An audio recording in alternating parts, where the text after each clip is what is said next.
We are back with a 2015 Chrysler 200. So I forgot to video it from the very beginning, but we're gonna get this engine mount and then we'll work on the front side.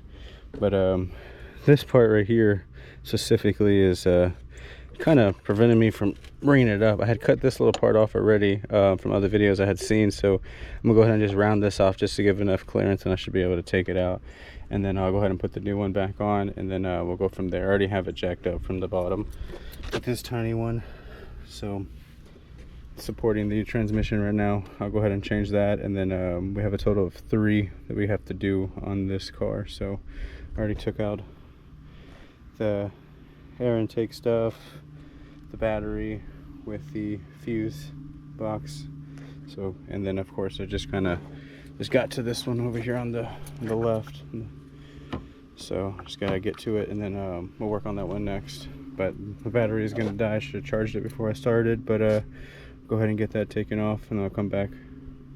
It was easy. This thing I didn't have to remove anything, didn't have to unconnect. It's just you're gonna have to cut into this tray just enough to be able to come out. So now I'll be able to put the new one back in the same way I took it out. So that's easy enough, and I'll be back when it's finished. It is all back on. It's good. So I'll go ahead and torque them to spec, and I'll get going on the front one. Good stuff. So we're getting the left one out. I already ejected up from the bottom, put some pressure on the corner of the pan, and now I'm just taking off the bolts. And this is the last one I got to do. I used the breaker bar for the other ones, so now I end up using just this ratchet just to get it here, because the clearance isn't too much. So I was able just to move this stuff back. I didn't have to take that out, didn't have to drain anything, so we're okay. I'll be back. So we got it out. I left one of the bolt in there. It's kind of hard to get out. So this is the left side engine mount. Go ahead and replace it. Grab the bolt, don't forget the bolts there. And then got the new one right here. Go ahead and stick it in there.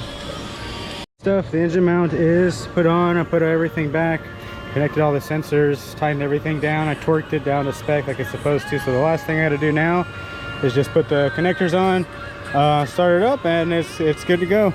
So we got the 2 mounts, so the only thing left is that after I drop it, I'm gonna put it on the ramps so I can get the last one underneath, and that's everything. Good stuff.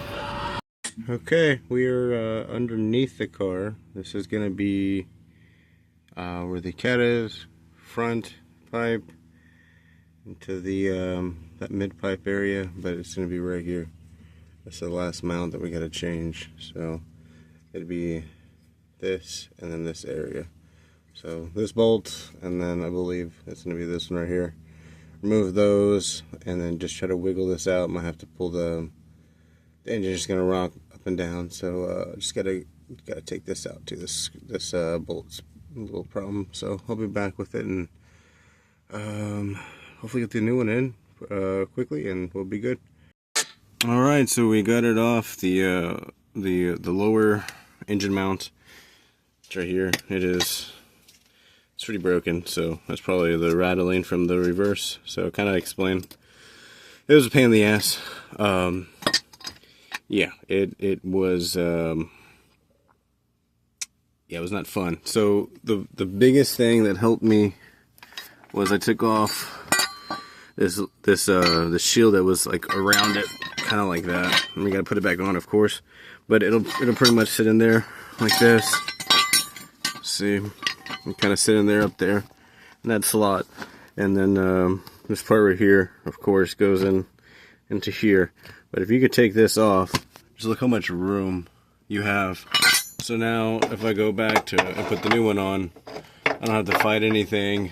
I just slip it in and just, you know, go from there, and easy and done. So yeah, that was a lot easier. And there's a total of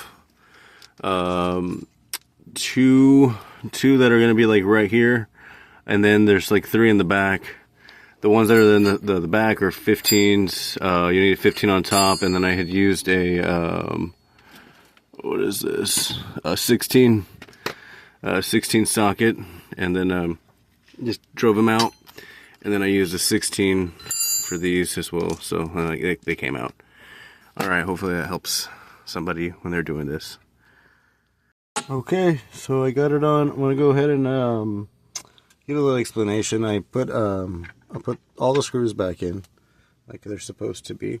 So this middle one, all right, that was a little tough. So what I had to do, basically feed my hand up here on top to hold that middle one, feed it down, and then as I had already set this in the spot, I take the bolt off because I needed this room to pull this forward, and then I just used just like a little pry bar. It doesn't need to be big because you don't have a lot of space if you're just doing it on some ramps. And then yes, I do have them jacked on the side, but yeah, so just right here I was putting it in and then just kind of pushing against it without the bolt, and then well, if you're putting the middle one in, that one, you need to do it from here and then just leverage it forward right there. So just be careful because that little middle piece is, I'm sure it's aluminum, so you can break it. But it did good, and it didn't take a lot of force to get it and lined up. So and then of course the transmission is pushing back on you, so you just got to push it forward. So after you get that middle one in, then you'll come to this one. You'll start the bolt there. Don't put it all the way in, you won't be able to.